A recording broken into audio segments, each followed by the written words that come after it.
Why is understanding JavaScript DOM selection scope important? Imagine trying to find a friend in a crowded room without knowing where they are. You might waste time or pick the wrong person.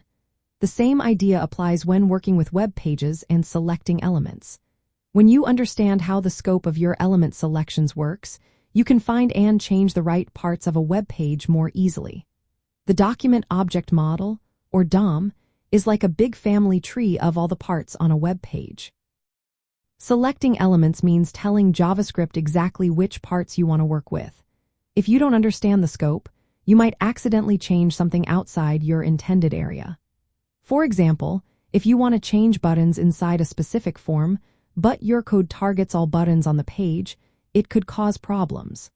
Knowing the scope helps you limit your search to just the section you care about.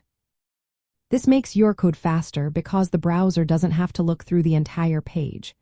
It also keeps your code cleaner and easier to fix later. Modern tools like the query selector method let you specify a starting point for your search. This means you can narrow down your selection to a specific part of the DOM instead of the whole document.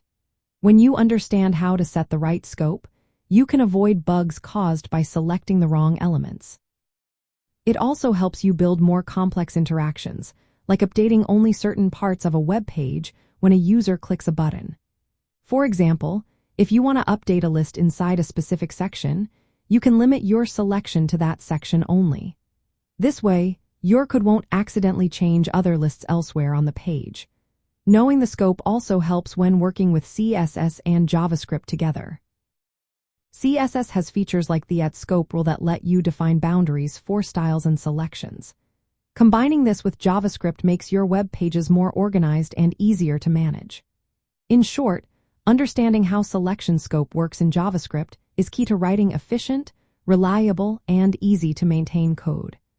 It ensures you target only the right elements, avoid unwanted changes, and build better web interactions. When you master this, you're well on your way to becoming a more skilled web developer.